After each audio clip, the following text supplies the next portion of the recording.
Everyone, it's Holly King, and I am back with Irae. I wasn't gonna do this one so soon, but someone said something about hoping that I could do this, and since I don't get very many requests, I figured I would go ahead and continue on. But yeah, so let's just get started. I loaded my save, so I'm hoping I am starting off where I left off. It's been quite a while since I did this one. I pre-record for a long time. Anyway, at the same time, in another place, a new nightmare was unfolding. Hold on. I just realized this isn't right. Hold on. Yeah. Okay. At the same time, in another place, a new nightmare was unfolding. Whoa. An entire battalion of at least a dozen tanks had failed to bring down a single man. No, an entire battalion of tanks was being destroyed by a single man. Ooh. In the center of the supernatural maelstrom stood a sombre specimen of a man, darker than the blackest of nights. Somber. Beneath his neatly worn uniform stretched a body of steel, trained to the utmost limit, a perfect fusion of the sort of artistry found in the great sculptures of antiquity in raw martial prowess. The man wielded nothing but even a short blade. Not even a short blade. Apparently reading is not my forte tonight. He fought with his fists alone. But they were all that he needed to sunder the armor of a tank as if it were nothing more than scrap paper. Needless to say, no mere man could hope to imitate this display. He's a monster. Indeed, he was a monster, or if not a weapon, taking human form, a fortress upon the battlefield. Either way, the Soviet forces were dealing with an inhuman soldier, a being exceeding human boundaries. Fire at will!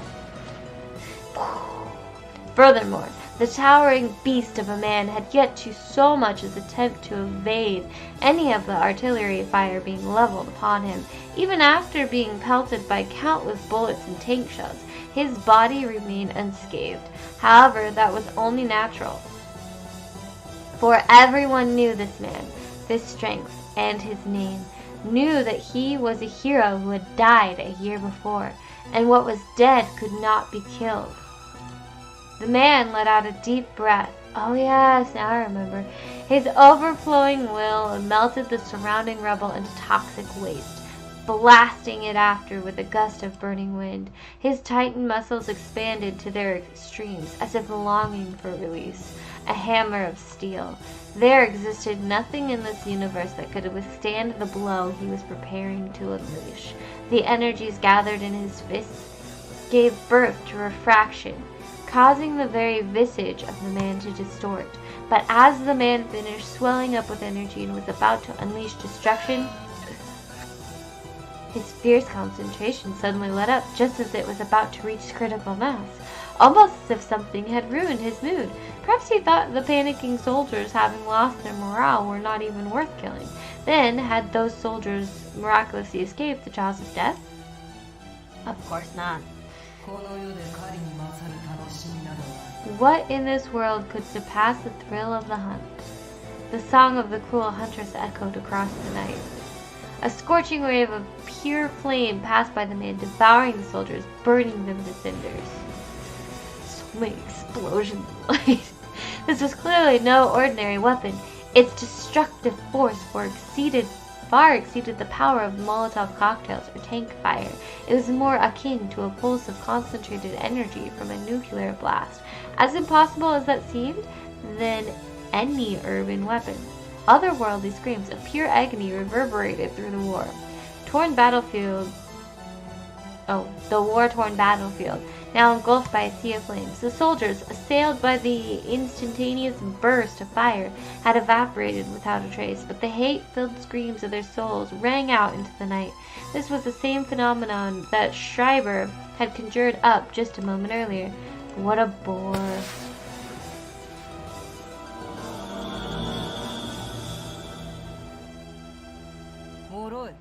That's awesome. How utterly frail. What value is there in partaking of the souls of such miserable vermin? It was uncertain for how long the woman had been standing back to back with the somber man. Her tone was grim and bereft of joy, her visage deep crimson, her swaying hair the color of fresh blood and hellfire.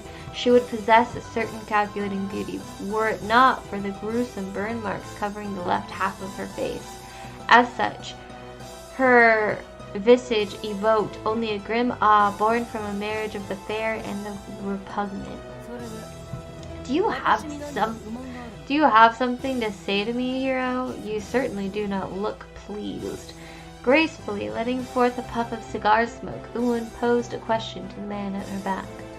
No answer came. Well, do as you please. At least this results in a balance when combined with that trigger-happy runt. I couldn't care less about your warrior's honor or whatever you wish to call it, but do continue upholding it if it pleases you so much.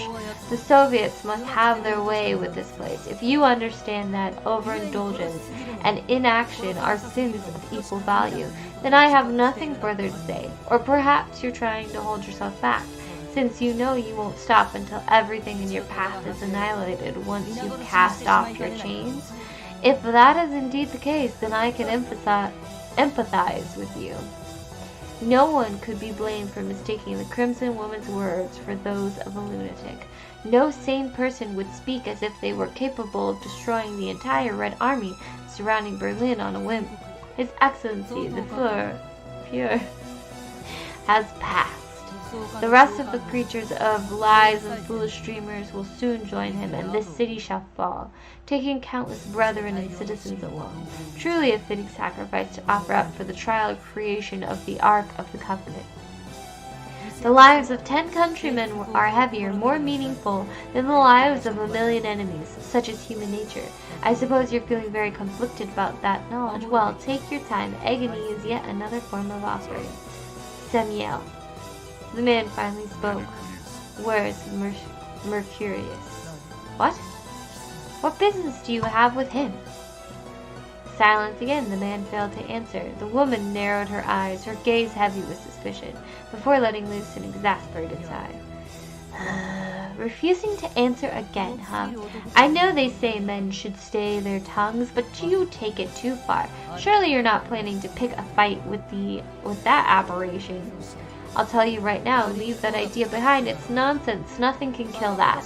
Well, I suppose one could easily dispose of him depending on how you look at it, but in any case, he is our superior and a sworn friend to our leader. If you harbor any intention to rebel, I would advise you to forget it right this instant. I have no such ambitions. Of course not. You could never hatch a plan in that thick skull of yours. Let me answer your previous question, though. She lifted her head to look up at the sky. The 2 leaders of our Obsidian Round Table are as inseparable as brothers. As such, his whereabouts should be obvious. Take a good look over there. Meanwhile, up in the Berlin sky, tainted by blood and fire, taking form through the carnage of the capital, was a tremendous swastika. A man stood atop the towering spire in its center. Attention, men and women of Berlin! Our great Lord Monarch of Destruction graces you with his message. Listen to his exalted words in silence. Her booming voice echoed in the ears of all living men in the city of Berlin, as if through some sort of sorcery. At that very moment, all soldiers ceased their fighting, all children dried their tears, and all elders stopped their flight. Each and every soul in the city gazed up to the sky as if possessed. Its deep canopy was tainted by the blood and fire of the city below, boiling as if it were some sort of cauldron. The Berlin Himmel. Whew. I think this is a good stopping point. A lot just happened. Hold on. Let me finish this page. On the very day the 1,000-year ridge crumbled to dust, a devil of blinding light descended from the heavens. Yeah, we'll watch this little cutscene and then we'll end it here. Whoa. This has such beautiful art.